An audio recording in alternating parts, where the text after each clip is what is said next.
Bonjour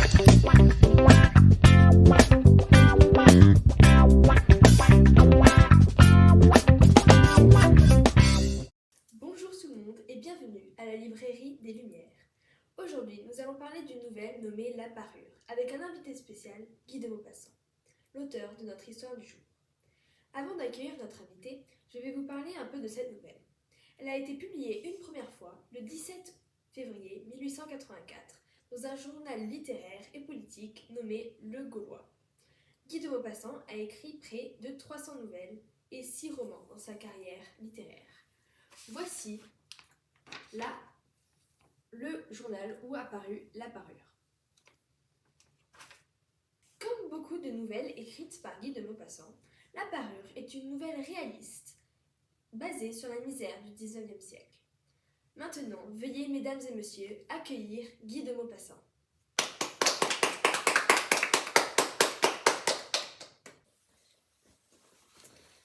Merci. Bonjour, monsieur Guy de Maupassant, comment allez-vous? On passe les 3/4 de la vie à vouloir s'en faire. Pardon? Enfin bref, ceci n'est pas important. Pouvez-vous nous parler un peu de vous? Je suis née en août 1850 au château Miromesnil en Normandie. J'ai grandi sur le littoral normand à Étretat, puis ma famille a déménagé sur Paris en 1859. J'ai étudié dans différentes écoles et j'ai été renvoyée de certains établissements, mais j'ai obtenu mon baccalauréat littéraire en 1869 à 19 ans. Et puis j'ai entamé mes études de droit. Malheureusement, j'ai dû interrompre mes études pour partir à la guerre franco-prussienne, mais j'ai commencé à écrire des livres et des nouvelles à mon retour. Quelle vie intéressante! Quelle a été votre plus grande inspiration? Gustave Flaubert est ma plus grande inspiration. Il était un écrivain français. Il est une des raisons pour laquelle j'ai décidé d'écrire des histoires réalistes et basées plutôt sur la misère de mon époque. Maintenant, nous allons parler de votre œuvre La Parure. La Parure est l'histoire d'une charmante jeune femme de classe sociale modeste, Mathilde Loisel, qui se sent malheureuse et inaccomplie dans sa vie et aspirait à une vie de luxe. Elle est mariée à Monsieur Loisel, petit commis du ministère de l'Instruction publique. Un jour, Monsieur Loisel rentre chez lui avec une invitation pour une soirée à l'hôtel du ministère, qui lui a été remise par le ministre de l'Instruction publique lui-même. Mathilde se met à sangloter, disant qu'elle ne pourrait pas y aller, car elle n'avait pas de toilette assez somptueuse pour cette soirée. Son mari lui donne alors 400 francs pour qu'elle puisse s'acheter une belle robe. Avant la soirée, elle réalise aussi qu'elle ne peut s'y rendre sans bijoux, car elle aurait l'air misère. Elle s'en va alors trouver une amie fortunée, Madame Forestier, et lui emprunte une rivière de diamants. Ce couple se rendit à la fête et Mathilde passa la meilleure soirée de sa vie. Elle y fut la plus élégante, la plus regardée. Elle valsa avec tous les attachés du cabinet. Elle était folle de joie. Malheureusement, en rentrant, elle réalise qu'elle a perdu le collier de son amie. Elle et son mari cherchent partout mais ne le trouvent pas.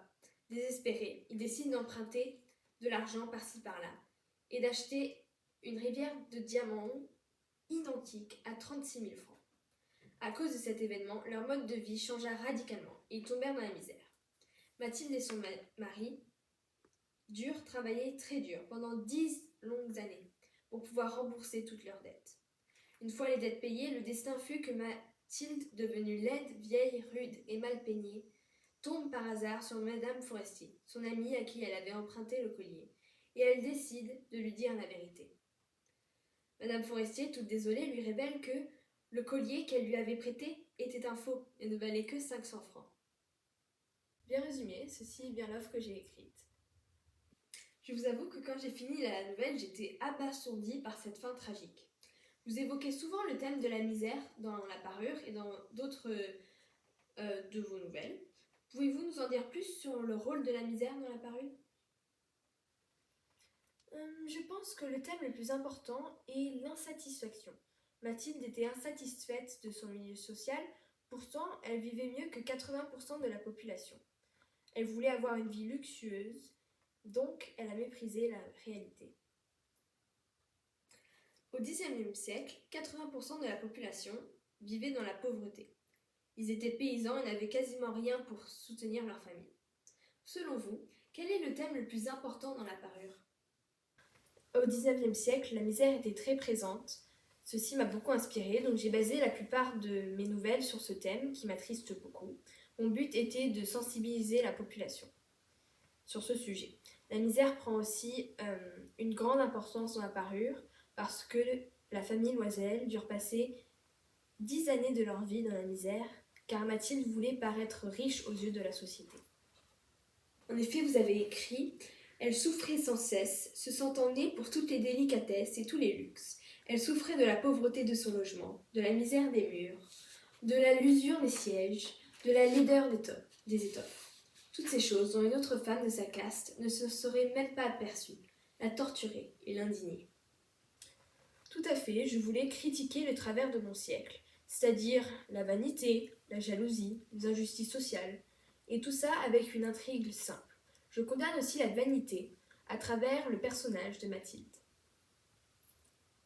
Comprenez-vous, Mathilde ?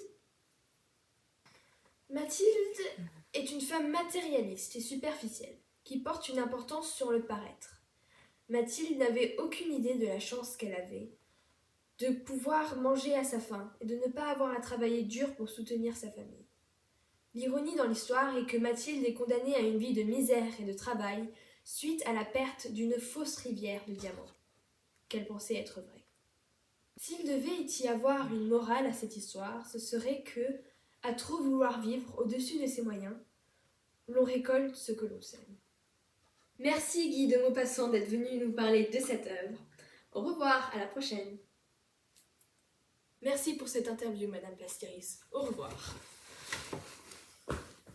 Maintenant qu'il est parti, il est temps de la critique.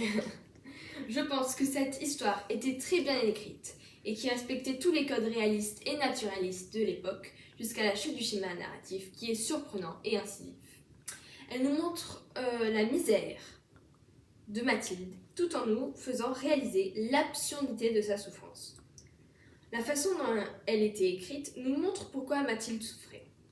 Il y a aussi un côté ironique à la fin de l'histoire quand nous apprenons que le collier était faux et qu'elle a vécu dans la misère pour rien. En revanche, j'aurais aimé avoir la suite de l'histoire, avoir un petit paragraphe qui explique les sentiments de Mathilde à ce moment-là aurait amélioré l'histoire. Je recommande à tous d'aller lire cette magnifique œuvre si vous aimez les nouvelles réalistes historiques. Don't forget to like and subscribe!